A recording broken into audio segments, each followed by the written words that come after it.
السر في الطشه. لو عندك كبده قومي حالا طلعيها، عايزه اقولك هتعملي احلى واسرع طاسه كبده بجد تحفه.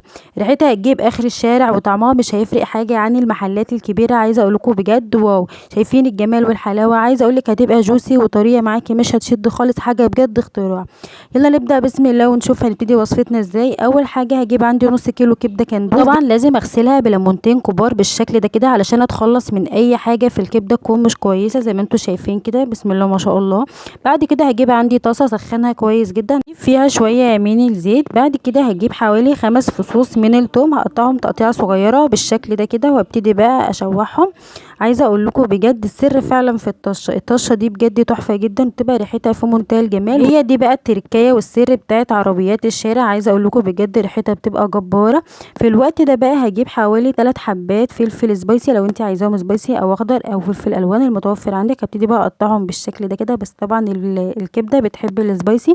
انا جبت هنا حوالي 3 حبات من الفلفل وقطعتهم طرنشات بالشكل ده كده اهو زي ما انتم شايفين. عايزه اقول لكم ما بحبش اضيف عليها لا بصل ولا طماطم ولا اي حاجه من دي خالص، بكتفي بالسبايسي بالشكل ده كده وبيبقى بجد تحفه. الوقت ده بقى كانت التومه زي ما انتم شايفين بدات ان هي تبدل معايا وتاخد لون بالشكل ده كده. وتاني سر بقى من اسرار المحلات الكبيره في الكبده اللي بتبقى ريحتها بجد تحفه. تعالوا بينا بقى نحمص البهارات مع التومه بالشكل ده كده. عايزه اقول لكم ريحه التومه مع البهارات بتبقى خطيره، وقد ايه بقى بتنقل الكبده في حته تانية خالص. انا المره دي مش هتبل بقى الكبده بالشكل ده كده، لا انا هتبل التومه نفسها. هحمص كده البهارات واخلي ريحه البهارات كده تدي مع التومه كده وتتشوح وتتحمص بالشكل القمر ده كده زي ما انتم شايفين. وعايزه اقول لكم بقى مجرد ما بتنزلي عليها بالكبده وتطشي بالشكل ده كده بتبقى بجد الريحه واو، ولا اجدعها مطعم. عايزه اقول لكم بجد بتبقى في منتهى الجمال. شايفين الطشه؟ هي دي بقى الطشه اللي الكل بيبقى هيتجنن عليها، وبنبقى عايزين نعرف المطاعم الكبيره بيعملوا ايه في الكبده علشان بتبقى بجد ريحتها قد ايه نفاذه وجباره، وقد ايه ريحه البهارات بتاعتها بتبقى بجد تحفه.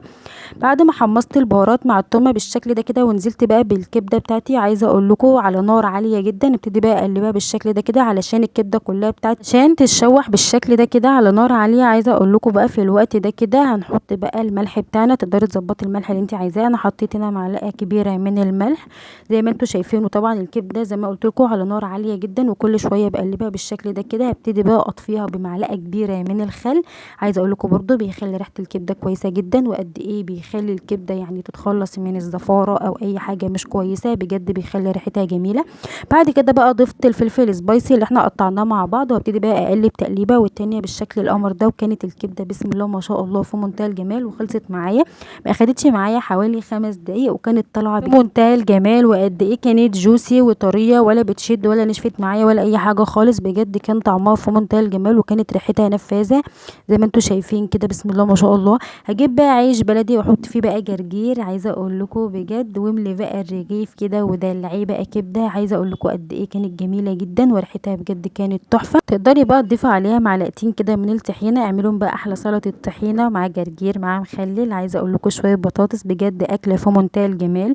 تقدري تقدميها مع بطاطس ومكرونه، بجد بيبقى طعمها تحفه جدا جدا زي ما انتم شايفين كده. اعصري عليها عصره ليمونه وكليها في عيش بلدي مع جرجير، ولا احلى واجمل مطعم. ما تشتريهاش تاني من بره صدقيني، بجد ريحتها بتبقى جميله جدا. اعمليها في البيت بنفس الطريقه دي، مش هتختلف حاجه عن المطاعم الكبيره. عايزه اقولك لو انت عندك اطفال مش بياكلوا الكبده زي ولادي كده، قد ايه ريحتها وجمالها بجد هيخلوهم ويطلبوها منك على طول. انا ولادي اكلوها وعايزه اقول لكم بجد كانت ريحتها جميله وفي منتهى الجمال، ما تفرقش حاجه عن الجاهزه.